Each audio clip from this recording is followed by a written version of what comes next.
अस्सलाम वालेकुम दोस्तों, आज हम आपको बताएंगे इस वीडियो में औरतों की नमाज। वीडियो शुरू करने से पहले आप लोगों से गुजारिश है कि प्लीज़ मेरे चैनल को सब्सक्राइब जरूर करें। चलो वीडियो शुरू करते हैं अल्लाह का नाम लेकर। नमाज दीन इस्लाम का अहम रुकन है।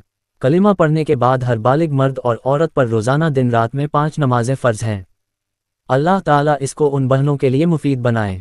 इस्लाम में सबसे अहम इबादत नमाज है, जो बालिग होने के बाद से ज़िंदगी की आखिरी सांस तक हर मर्द, औरत, बूढ़े, जवान, बीमार, तंदुरुस्त, मुसाफिर और मुकीम पर रोज़ाना 5 मरतबा फ़र्ज है। नमाज के अहकाम व मसाइल फ़िक़्ह की किताबों में बहुत तफसील से लिखे गए हैं। नमाज से पहले जिस्म का, लिबास का और नमाज की जगह का पाक होना ज़रूरी है, इसलिए नमाज की किताबों से पाकी के मसाइल भी ज़रूर लिखे जाते हैं। नमाज पढ़ने के लिए बदन का हैज़ व निफास वगैरह से पाक होना ज़रूरी है, और बदन की पाकी के लिए पानी का पाक होना भी ज़रूरी है, मगर दोनों के मसाइल बहुत ज़्यादा हैं। नमाज पढ़ने के लिए बदन का पाक होना ज़रूरी है। अगर नहाने की ज़रूरत न हो तो सिर्फ वज़ू कर लीजिए। वज़ू में 4 चीज़ें फ़र्ज हैं। 1. पूरा चेहरा धोना। 2. कुहनियों से ऊपर तक दोनों हाथ धोना। 3. सर के चौथाई हिस्से का मसाह करना। 4. टखनों से ऊपर तक दोनों पाँवों को धोना। चेहरा, हाथ और पाँव जहाँ से जहाँ तक धोना फ़र्ज है। अगर एक बाल बराबर भी सूखा रह गया तो वज़ू नहीं होगा और नमाज भी नहीं होगी। इसी तरह अगर चौथाई सर से भी कम का मसह किया तो भी वज़ू नहीं होगा। सुन्नत के मुताबिक वज़ू का तरीका। वज़ू करते वक्त बिस्मिल्लाह कहिए। पहले 3 बार दोनों हाथ पहुँचों तक धोइए। मिसवाक वगैरह से दांत साफ कीजिए। मिसवाक न हो तो दाएं हाथ की उंगली से दांत मलिए, फिर 3 बार कुल्ली कीजिए। इसके बाद 3 बार नाक में पानी डालकर नाक साफ कीजिए। फिर 3 बार चेहरा सर के बालों से लेकर थोड़ी के नीचे तक और एक कनपटी से दूसरी कनपटी तक धोइए। इसके बाद 3 बार पहले दाहिना फिर बायां हाथ कुहनियों समेत धोइए। अगर हाथ में अंगूठी या चूड़ी हो या नाक में कील हो तो उसे हिलाकर अंदर पानी पहुंचाए। फिर एक बार पूरे सर का मसह कीजिए, यानी भीगा हाथ पूरे सर पर पेशानी के बालों से गर्दन के बालों तक फेरिए और हाथ को पीछे से आगे तक लौटा लीजिए और कानों और गर्दन पर मसह कर लीजिए। इसके बाद 3 बार पहले दायां फिर 3 बार बायां पाँव टखनों से ऊपर तक धोइए और हाथ की उंगलियों से पाँव की उंगलियों का खिलाल कर लीजिए कि कहीं सूखा न रह जाए। इसके बाद यह दुआ पढ़िए, अल्लाहुम्मा इजअलनी मिनत-तव्वाबीन वजअलनी मिनल मुत्तहहिरीन। तर्जुमा: ऐ अल्लाह, मुझे तौबा और खूब पाकी नसीब कर। अगर सूरह इन्ना अंजलना याद हो तो वह भी पढ़ लीजिए। याद रखिए, अगर नाखून में आटा लगकर सूख गया हो तो पहले उसको छुड़ा लीजिए। अगर नाखून पर नेल पॉलिश का रंग लगा हुआ हो तो उसको भी साफ कर लीजिए, क्योंकि उसके नीचे पानी नहीं पहुंचेगा तो न वज़ू होगा न नमाज होगी। इन जैसी चीज़ों को चाकू वगैरह से साफ करना होगा, जब जाकर वज़ू दुरुस्त होगा। अगर बदन पाक करने के लिए नहाने की ज़रूरत हो तो पहले गुस्ल कर लेना चाहिए। गुस्ल में 3 चीज़ें फ़र्ज हैं। अगर एक चीज़ भी छूट जाएगी तो गुस्ल नहीं होगा और नापाकी दूर नहीं होगी। वे 3 फ़र्ज ये: 1. इस तरह कुल्ली करना कि पानी हलक तक पहुँच जाए। 2. नाक में इस तरह पानी डालना कि नर्म हड्डी तक पहुँच जाए। 3. सारे बदन पर इस तरह पानी डालना कि बाल बराबर भी कोई जगह सूखी न रहे।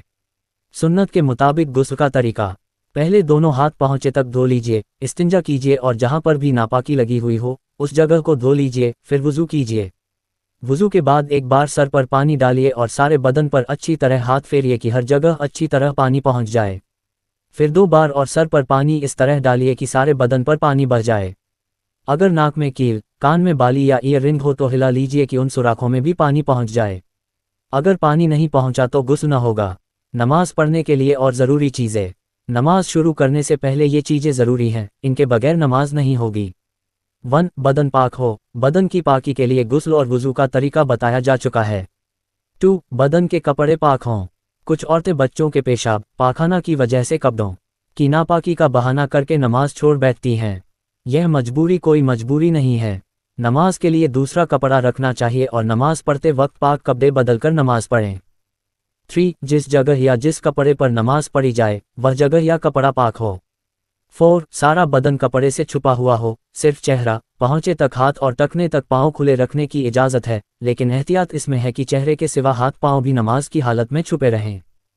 कपड़ा इतना बारीक न हो कि अंदर से बदन का कोई हिस्सा या सर के बालों का कोई हिस्सा झलकता हो, ऐसे कपड़े में नमाज नहीं होती है। नोट: अगर नमाज की हालत में चेहरे पहुँचे और टखने के सिवा किसी अज़्ज़ा अन का चौथाई हिस्सा इतनी देर तक खुला रह गया जितनी देर में 3 बार सुबहानल्लाह कहा जा सकता है तो नमाज टूट जाएगी। फिर से नमाज शुरू करनी होगी। हाँ, अगर इतनी देर तक खुला नहीं रहा बल्कि खुलते ही फ़ौरन छुपा लिया तो नमाज हो जाएगी। जैसे पिंडुली, बाह कलाई, सर, सर के बाल, कान या गर्दन, किसी अंग का चौथाई हिस्सा इतनी देर खुला रह जाए तो नमाज नहीं होगी। 5 वक्त की नमाजें। फज्र की नमाज, पहले 2 रकत सुन्नत, इसके बाद 2 रकत फ़र्ज। जुहर की नमाज, पहले 4 रकत सुन्नत, फिर 4 रकत फ़र्ज, इसके बाद 2 रकत सुन्नत और खुदा तौफीक दे तो 2 रकत नफला। असर की नमाज, पहले 4 रकत सुन्नत, इसके बाद 4 रकत फ़र्ज। मगरिब की नमाज, पहले 3 रकत फ़र्ज, इसके बाद 2 रकत सुन्नत, फिर 2 रकत नफला। इशा की नमाज, पहले 4 रकत सुन्नत, फिर 4 रकत फ़र्ज, फिर 2 रकत सुन्नत, फिर 2 रकत नफला, इसके बाद 3 रकत वित्र वाजिब, फिर 2 रकत नफला। नोट: असर और इशा की फ़र्ज से पहले 4 रकत सुन्नत की ताकीद नहीं है। अगर कोई पढ़ ले तो बड़ा सवाब मिलेगा और न पढ़े तो कुछ गुनाह भी नहीं है। इसी तरह मगरिब और इशा में नफल अगर कोई न पढ़े तो कोई हरज और गुनाह नहीं और पढ़ ले तो बड़ा सवाब मिलेगा। अलबत्ता रमज़ान शरीफ के महीने में इशा के फ़र्ज और सुन्नत के बाद तरावीह की नमाज भी सुन्नत है और उसकी बड़ी ताकीद है, इसका छोड़ देना और न पढ़ना गुनाह है। नमाज वित्र तरावीह के बाद पढ़ी जाती है। नफल नमाजें। इन 5 नमाजों के अलावा और वक्त में भी नफल नमाज का बड़ा सवाब है। नफल नमाज 2-2 रकत की नियत करके ही पढ़ना चाहिए। इशराक की नमाज, सुबह को जब सूरज अच्छी तरह निकल आए तो 4 रकत पढ़ी जाती है। चाश्त की नमाज, 9-10 बजे दिन के 8 रकत पढ़ी जाती है। अव्वाबीन की नमाज, मगरिब की नमाज के बाद कम से कम 6 रकत पढ़ी जाती है। तहज्जुद की नमाज, रात के बाद से लेकर सुबह से पहले तक जिस वक्त नींद टूट जाए, 4, 6 या 8 रकत पढ़ी जाती है। इन वक्तों में कोई नमाज न पढ़ी जाए। 1. सूरज निकलते वक्त। 2. सूरज डूबते वक्त। हाँ, उस दिन की फ़र्ज नमाज असर कज़ा हो रही हो तो सूरज डूबते वक्त भी पढ़ी जा सकती है। 3. ठीक दोपहर के वक्त, जबकि सूरज बीच सर पर हो। इन तीनों वक्तों में सजा-ए तिलावत भी मना है। 4. फज्र की नमाज पढ़ लेने के बाद जब तक सूरज अच्छी तरह न निकल जाए। 5. असर और मगरिब की नमाजों के बीच में। आखिर के दोनों वक्त में कोई नफल नमाज जायज़ नहीं है। हाँ, फ़र्ज नमाजों की कज़ा पढ़ी जा सकती है और सजा-ए तिलावत करना भी दुरुस्त है। अल्लाह रब्बुल इज़्ज़त हमें कहने सुनने से ज़्यादा अमल की तौफ़ीक दे, हमें एक और नेक बनाए, सिरते मुस्तकीम पर चलाए, हम तमाम को नबी करीम सल्लल्लाहु अलैहि वसल्लम से सच्ची मोहब्बत और इताअत की तौफ़ीक आता फरमाए, खात्मा हमारा ईमान पर हो।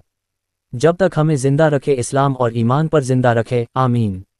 इस वीडियो को अपने दोस्तों और जानने वालों को शेयर करें ताकि दूसरों को भी आपकी जात व माल से फ़ायदा हो और यह आपके लिए सदका-ए जारिया भी हो जाए।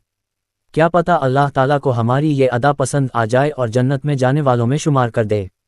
अल्लाह ताला हमें इल्म सीखने और उसे दूसरों तक पहुंचाने की तौफीक अता फरमाए, आमीन। अगर आपको वीडियो पसंद आया हो तो चैनल को सब्सक्राइब जरूर करें। मिलते हैं अगले वीडियो में। अस्सलाम वालेकुम दोस्तों, खुदा हाफिज।